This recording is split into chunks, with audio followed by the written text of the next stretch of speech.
What's up, everybody? Welcome back to Just My 2 Cents, the channel that's using sense to save you cents. Yeah, y'all.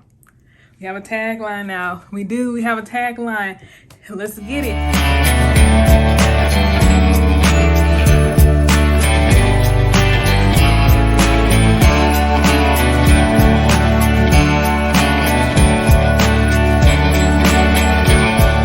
Want to say welcome to all of our new subscribers. I just want to say, hey, welcome aboard. Welcome to the channel that's using our cents to save you cents. Yeah. There we go. Anyway, so let's go ahead and jump right into today's topic, which is discussing Frontier's new Go Wow All You Can Fly Pass.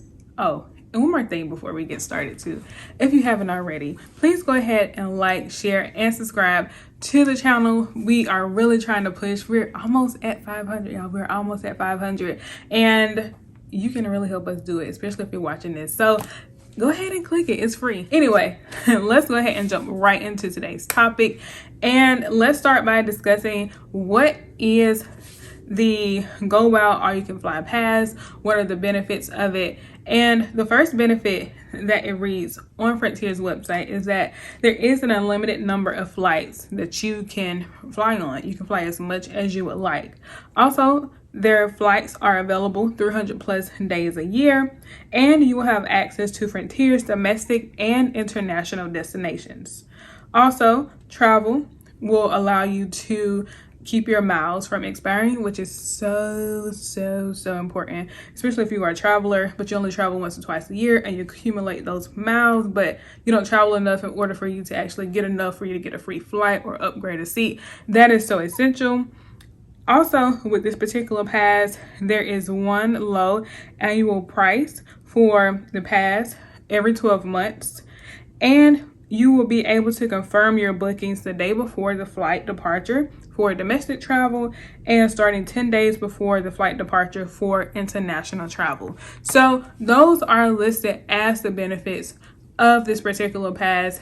But let's dive a little bit more into it. So some things that you should know. So I'll be honest, there's a long list of things that you should know. I'll list them on the screen. There's also an FAQ list of things that you should know where they have their answers on the website. But I want to just highlight a couple of the things that I think you should know when you make this decision, because sometimes, let's be honest, sometimes we book this stuff and we don't read everything. We do not read everything. We glance over it. We see the price like, oh, that's a good price. Let me get in before the date expires and, you know, the deadline and all that good stuff. And I'm just going to go ahead and do it. And then once we do it and we can't get our money back, we're like, I didn't know this. So let me just talk about some of the things I think you should know before you make this decision. The first is that you will not be able to start using this pass until May of next year. So we have quite some time for you to be able to use this pass. I don't think that you're going to get it today and starting January 1st, you're going to be able to use it. No, you're going to have to wait until May of 2023.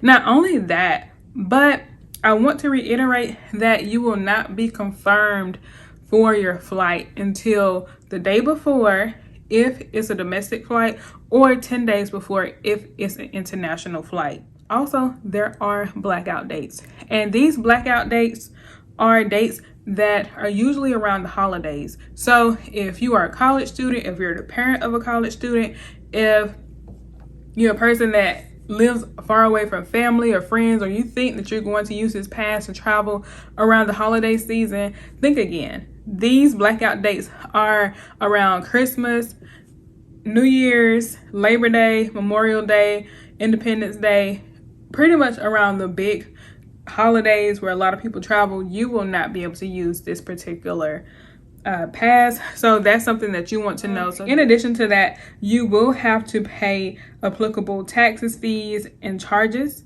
at the time of booking, and you will have to pay at least 1 cent for you all to be able to go on the flight. So that's something that I do want you all to know as well.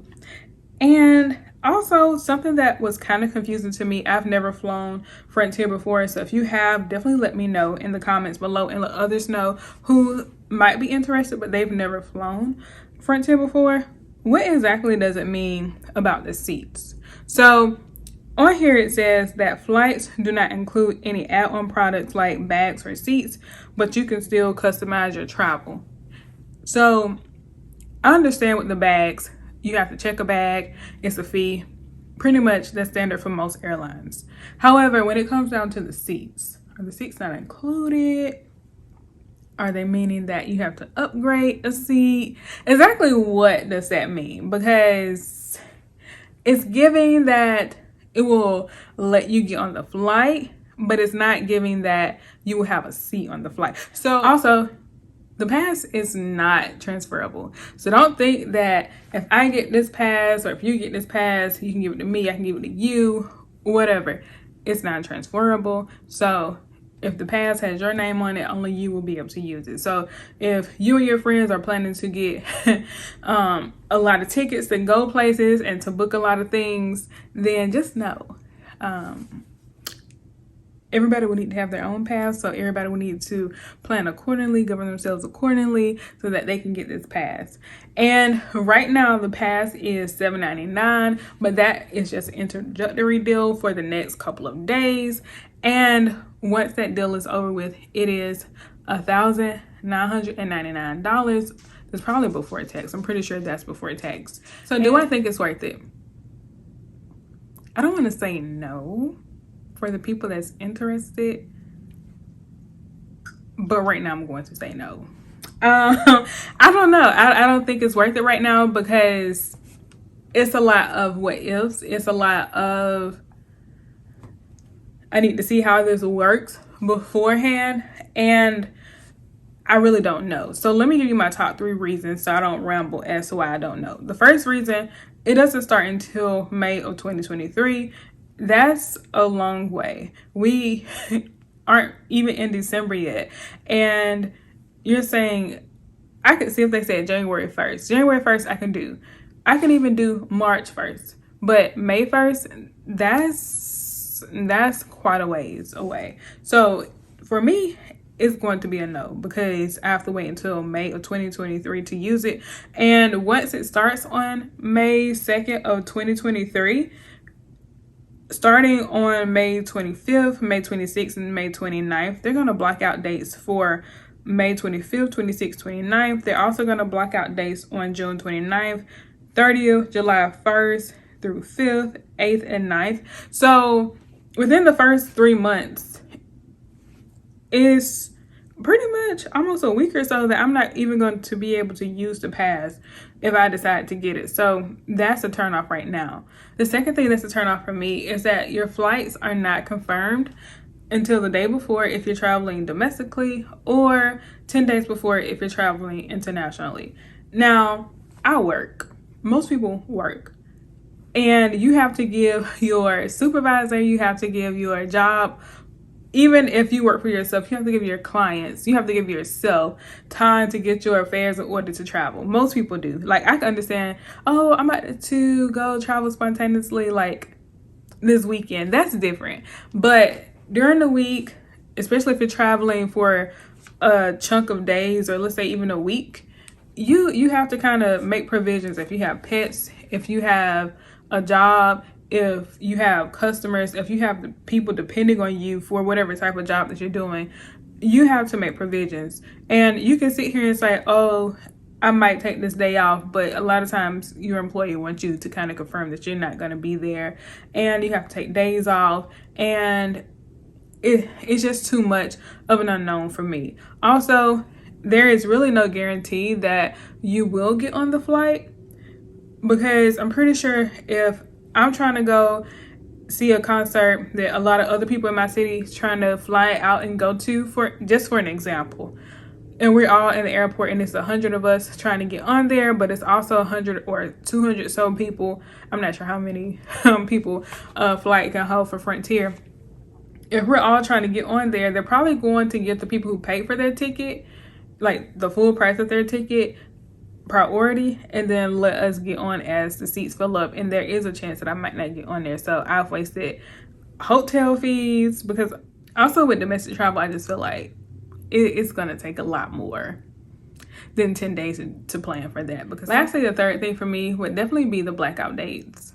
thoughts. Also with the taxes, fees, and charges, exactly how much?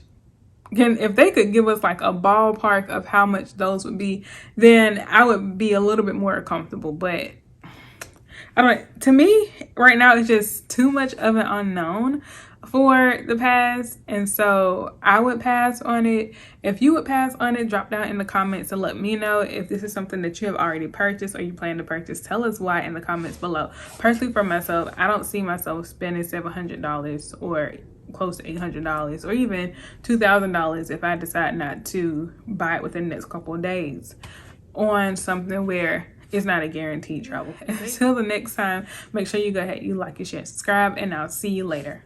Peace.